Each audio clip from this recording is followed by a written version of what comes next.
إن الحمد لله نحمده ونستعينه ونستغفره ونعوذ بالله من شرور أنفسنا ومن سيئات أعمالنا. من يهده الله فلا مضل له ومن يضلل فلا هادي له، وأشهد أن لا إله إلا الله وحده لا شريك له، وأشهد أن محمدا عبده ورسوله.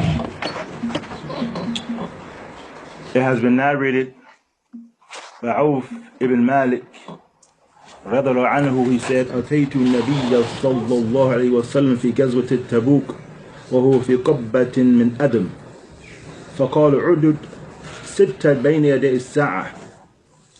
Auf ibn Malik, he said, I came to the Prophet Muhammad alayhi wasalam during the battle of Tabuk while he was in a tent made of skin, and he said to me, count 6 things that are going to occur before the day of judgment. He said, Mawti, my death. He said, Fathu Bayt al-Maqdis, the conquering of Bayt al-Maqdis. He said, and then there will be a plague that shall afflict you like the plague afflicts sheep. That's 3. He said, then there shall be an increase in wealth to the extent that if a person is given 100 dinar, he will not be satisfied. And then there shall be an affliction which no Muslim house can escape. And then there shall be a truce between you and Bani Asfar, and they will betray you and attack you under 80 flags. Beneath each flag will be 12,000 soldiers. The shahid from this hadith, ya akhwan wa akhawat, the point of reference is only one we're going to mention today, inshallah ta'ala, about that fitna that will enter every Muslim home, and no Muslim will be able to escape this fitna. Sheikh Fawzan, may Allah ta'ala preserve him, he said, هذه المشكلة. So this is a problem. He said, this is a universal, prevalent fitna that will enter the homes. He said, and Allah knows best, I believe it's the internet.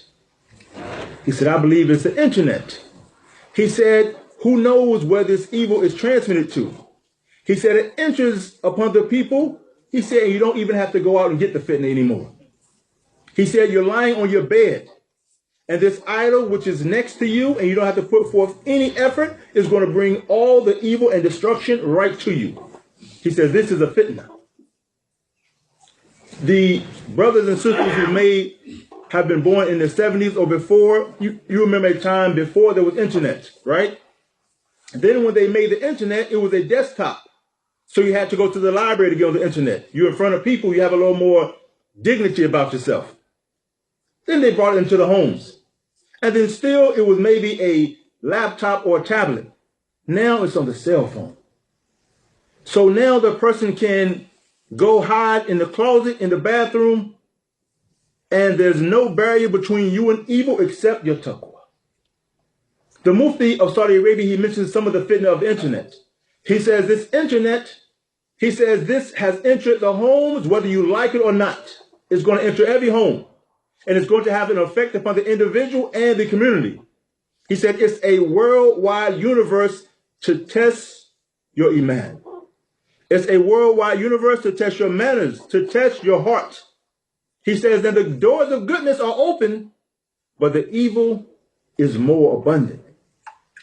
He said with this, with the internet, the person can write anything he wants to write. And he can look at anything he wants to look at. And he can say anything he wants to say. And there is no one watching him or no one to take him to account for this. He said, now the internet has benefit and the person can use it for good. He said, وَلَكِنْ لِلْأَسَفِ شَدِيدٍ, with great regret, you find that many of the people use it for pure evil. But he said, but don't blame the internet. Because the harm doesn't come from the internet, it comes from what? From the person using the internet. As the ulama have said, the internet is like a cup.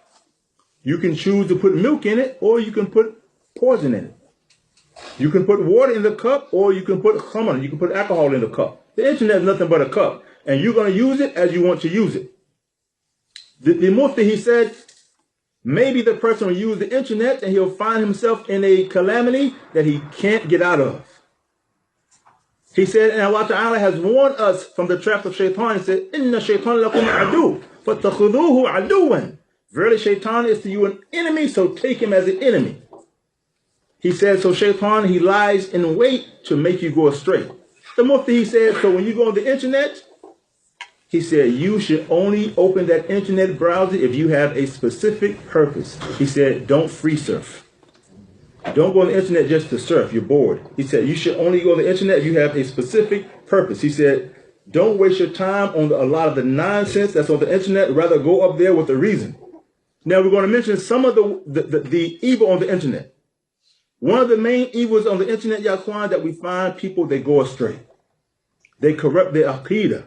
They corrupt their minhaj from the internet. He said many people, they fall into shubahat, into doubts, into desires. And they are being called to have evil manners and misguided ideologies. He said, and the person can look at anything he wants to, and he'll corrupt his heart by what he looks at. And you find, Yaquan, that it's amazing that you find that people go on the internet and they listen to unknown speakers. Get calls all the time, people on the internet, and they ask, they'll find a lecture that's a topic that's interesting to them, and they'll click on it, and they don't even know who the speaker is. SubhanAllah. Let me give you a statement from Muhammad ibn Sirin. And before we mention this statement, let's see, who was he? He narrated hadith from Abu Hurairah, Sa'id al-Khudri, Abdullah ibn Umar, Abdullah ibn Abbas, and others. He said, كَانُوا لَا يَسْأَلُونَ عَنِ الْإِسْنَادِ. We didn't ask about the chain of narration before. فَلَمَّا وَقَعَتِ الْفِتْنَةِ. But when the fitna occurred, قَالُوا سَمُّوا لَنَا رِجَالَكُمْ. Name us your men. And so he said, and so we looked towards Ahlul Sunnah and their hadith, and we took their narrations. And we looked at Ahlul Bid'ah, and we did not take their narrations. This is Muhammad ibn Sirin, Yaquan. So why do people today believe they can listen to people and they don't even know? And one of the fitnas that happened is Anwar al-Awlaki. He had a famous seerah, and people were so interested in that, and they went to begin to listen to him, not knowing who he was. And it may come as a surprise to some people, and it does, but everyone who says they're Salafi is not Salafi. Believe it or not, people lie. Naam, the Prophet Muhammad Islam, he said, Yakun du'atun ala abwab jahannam. He said, there will be callers upon the door of the hellfire. Whoever answers them will be thrown into it. And they said, O Messenger of Allah, sifhum lana, describe them to us.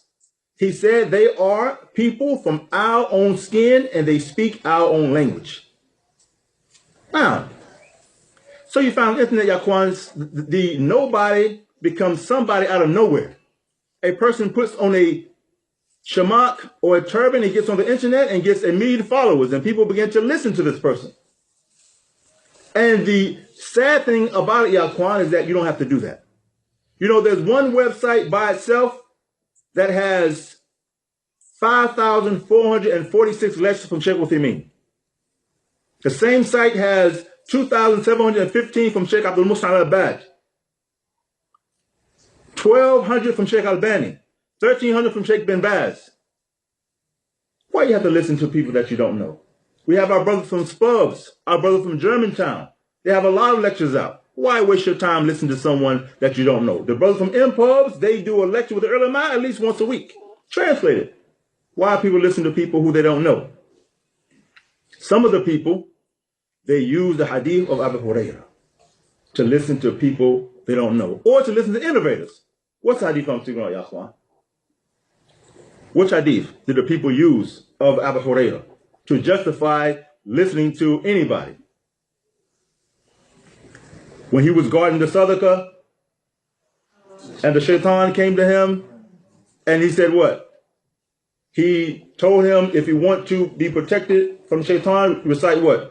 Ayatul Kursi. Say, look, he took knowledge from shaitan. Shaykh Fawzan said, no, he didn't. He said he took knowledge from the Messenger of Allah. He said he didn't take from shaitan. He said because when he heard that from shaitan, he did what? He went back and asked the Messenger of Allah about what he had said. And he said what? He said he spoke the truth, but he is a compulsive liar. Another hadith that the people try to use is the hadith of Hudayfa. He said, كانوا يسألون عن الخير وكنت أسأل عن الشر. He said, the people used to ask about the good, but I used to ask about the evil, being afraid that it would overtake me. So the people, they want to go investigate about Sufiyas, so they turn on and click Hamza Yusuf. Let me see what the Sufis believe. What's the rest of the hadith? He said, فَقُلْتُ يَا رَسُولُ اللَّهِ. He said, so I said, oh, Messenger of Allah. He asked the Messenger of Allah. You don't ask Mr. Bid'ah about Bid'ah.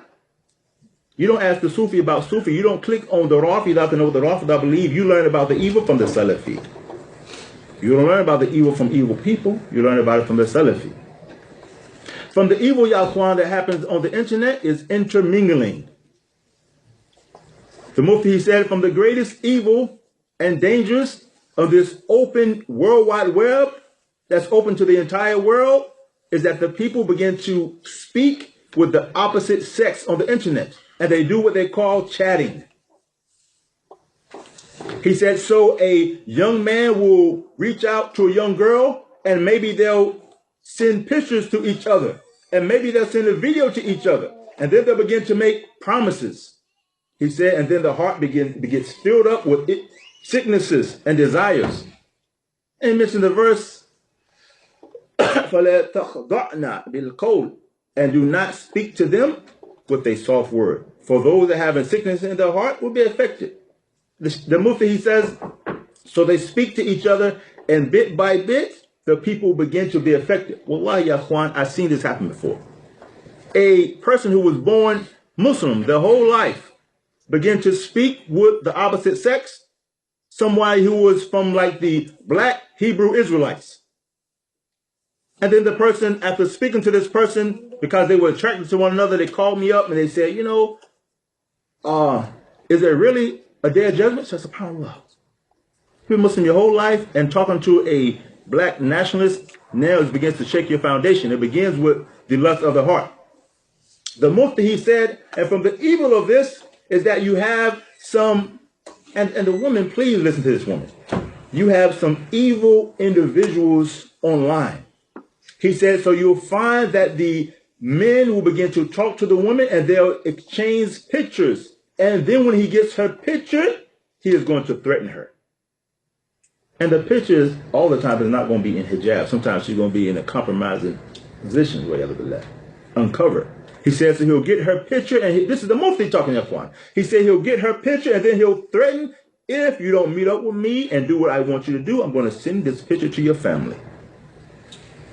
He says, and sometimes she feels that she cannot escape from that except by fornicating with a man. He says, and what you have to understand is that when you begin to send your pictures online, then the line is open for millions of people to see that. And some of the people that think that the internet is secure, it's really not. You do webcam and you think no one sees it but you and the other person. Why do you think that? The whole world can see that stuff, right?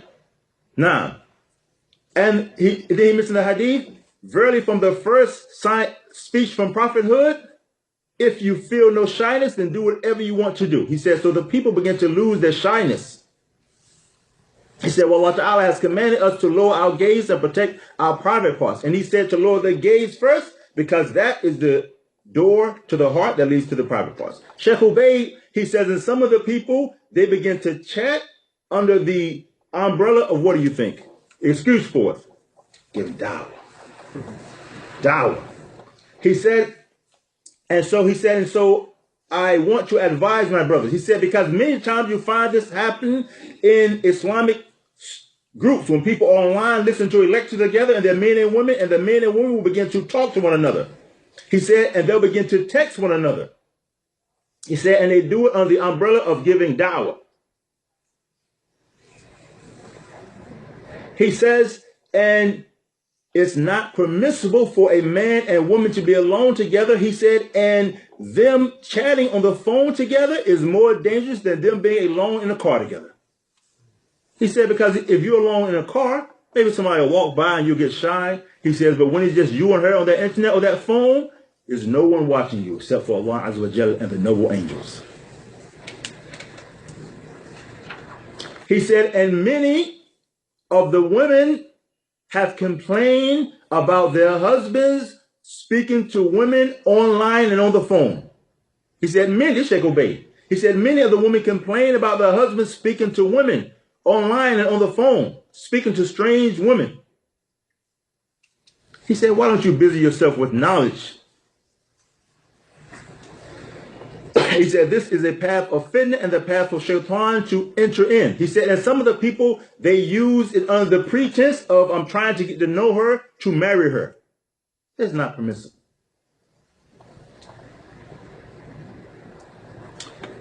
The Mufti, he mentions the evil, and if anybody has been to Durham, North Carolina, you heard me mention this before, of Facebook. He said, and the evil of Facebook is that the people, they can connect with their past relationships. He said, you'll find that people get on Facebook and they'll connect with someone they knew from high school and they'll fall back in love again. He said, and you find that homes that get broken like this. And he says, I'm going to give you a story. This is the Mufti Yaqwan. He says, I'm going to give you an example of this. He said, a woman, she mentioned to me what happened in her life. She said she was married to her husband and the marriage was great for a long time. The marriage was wonderful. Everything in the house was good.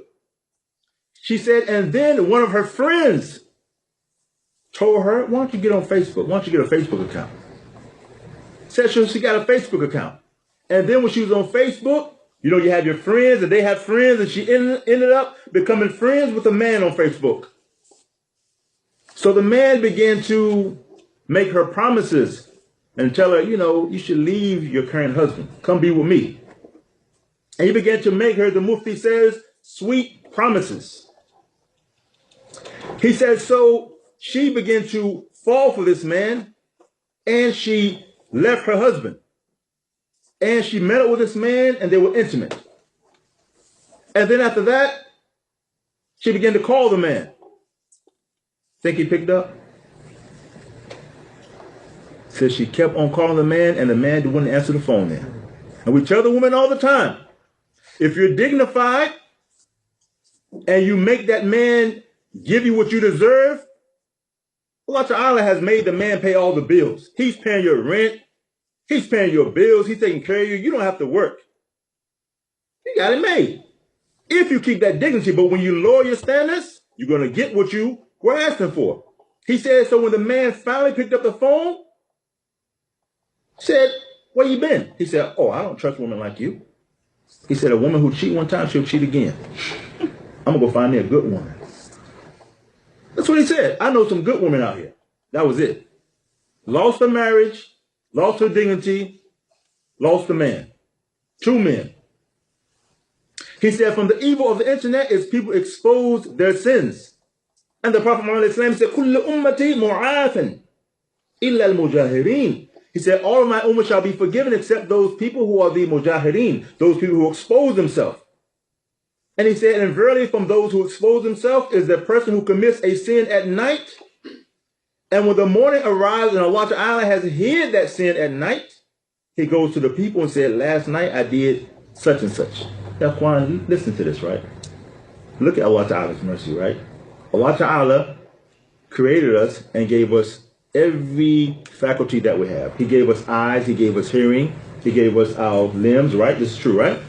So, and he tells us to obey him. So we disobey him with the favors that he has given us. And when we disobey him with the favors that he's given us, and people don't find out about it, why don't they find out? Because he hides our sins. Look at that mercy. We disobey him and he still doesn't let people find out that we disobey him. So why do people want to go out and they expose themselves? And the people, they put their evil on Facebook. Ibn Rajab, he said, strive hard to conceal not only your sins, but the sins of other people. He said, because when the sins are exposed, they tarnish Islam. You see people up there on hijab, with hijab and niqabs on Facebook, talking about rappers and concerts and all kind of loose stuff. And the kuffar, look at this. So this is what the Muslims, this is what you cheat about niqab. You must be from the best. I'm Salafi, niqab, and talking about loose stuff on Facebook. You don't think that has a tarnish towards Islam? And when people do that, they encourage other people to sin. And if someone tries to tell them don't do it, then you're a holy roller. People begin to criticize you because you criticize people for exposing their sins.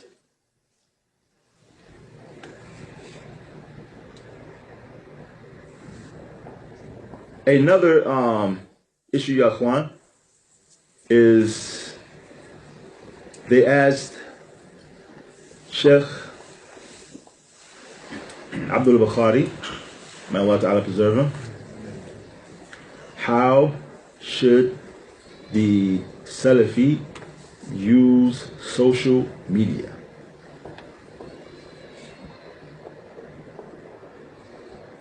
Right? So the Sheikh, he said,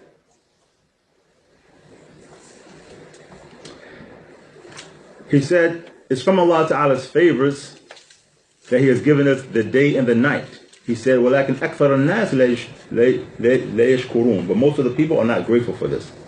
He said, only a few of Allah Ta'ala's slaves are grateful.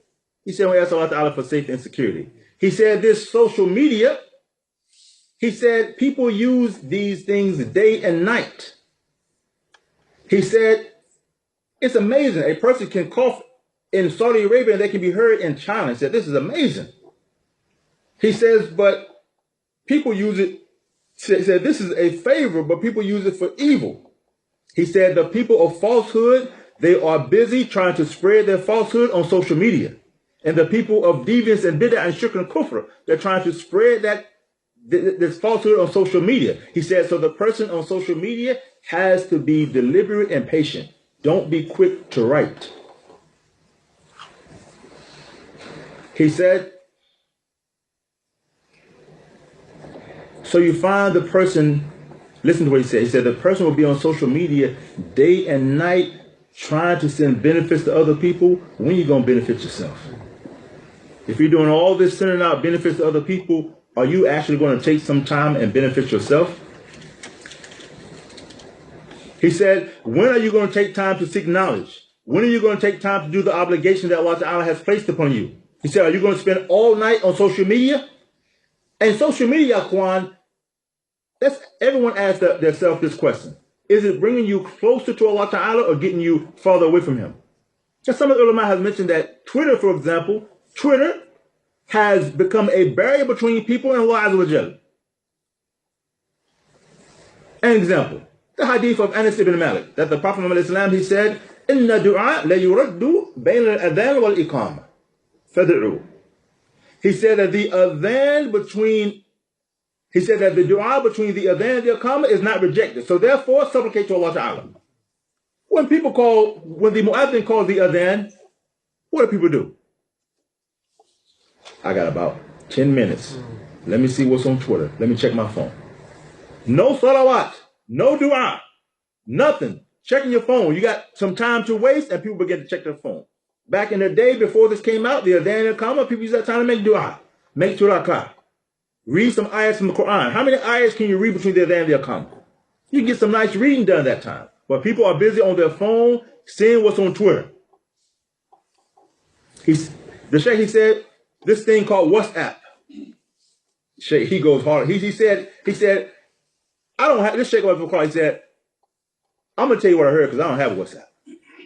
He said, but I'm going to tell you what I heard about it. He said, because I don't have that. He says, nonsense. He said, but I know that once you send out a message, it's gone and you can't hold it back. It's gone. You can't hold it back and you can't take it back. He said, if it's beneficial, it's beneficial. If it's harmful, then it's harmful. He says, like a double-edged sword. He says, and I have seen some of the people get on fights on WhatsApp. He said, one of the brothers came to me in the masjid and he said, Sheikh, I had to delete my WhatsApp. He said, a brother sent out a hadith and another brother said that this narration was weak. And then a third began to defend the first brother. They began to have a three-way fight on WhatsApp, all because of a hadith. Fighting to the point that they were almost coming to blows over a WhatsApp hadith. I said, I had to get rid of that. Sheikh Zayd al-Nafqali, he said, some of the people, they use Twitter and Facebook and WhatsApp and Snapchat and other social media sites for long hours. He said, and the detriment is obvious. He said, perhaps they cannot even read 10 verses from the Quran without becoming bored. Can't sit down and read 10 ayat before they come bored, but they can stay on Twitter and Snapchat and WhatsApp for hours.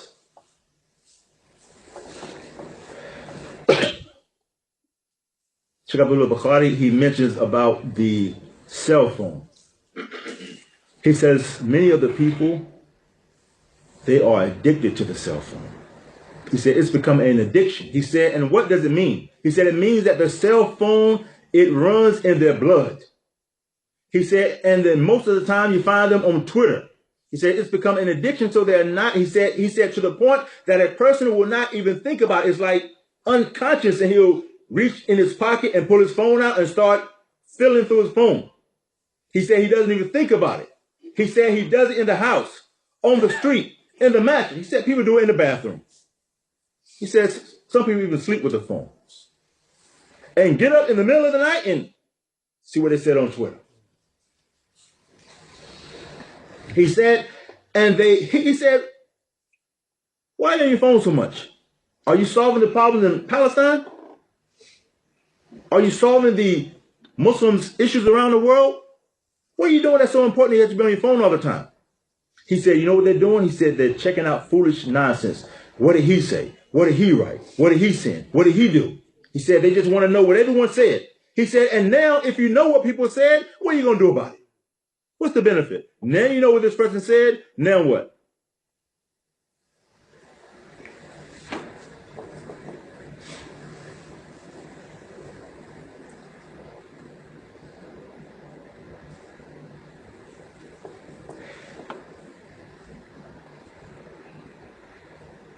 Sheikh Abdul Azak al-Badr, he said, and this fitna has even entered into the masjid.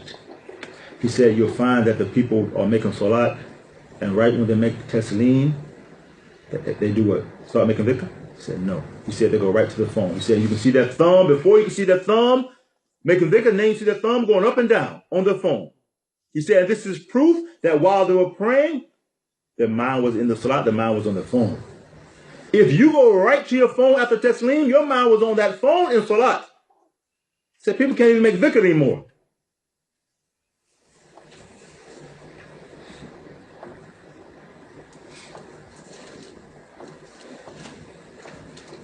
Sheikh Abdul Bukhari, he says, and the people who are so concerned about what people say on Twitter, and they want to know what he said, she said, he said these people, they want to know what the Salafi said. They want to know what the innovator said. They want to know what the man said. They want to know what the jinn say. He said they're trying to follow the jinns on Twitter. He said, because really, he said, you don't know if a jinn wrote that or not. He said the jinn have better technology than we do. Shaykh Islam ibn Taymiyyah, he died in the year 1328, Christian era. He mentioned a story from the people of his time. He said that, this Shaykh ibn Taymiyyah, you know how long ago he lived? What was that? 720 years. That was a long time ago, right? Yeah. He said that there were some of the elders who used to work and live around the jinn. They mentioned to him that they had this device. And it looked like, and this is mentioned by Sheikh al-Islam. He said, and it looked like water. And they could look in the device and see their friends and talk to them. They were FaceTiming back then. He said they could look in this device and they could, if they were lost, they could get direction. They could see their friends and they could talk to them. They could get directions for where they were going. Way back then. He said, so the jinn have more technology than we do. So how you know that the jinn aren't writing online? You're following all day long and you may be following Cellphone.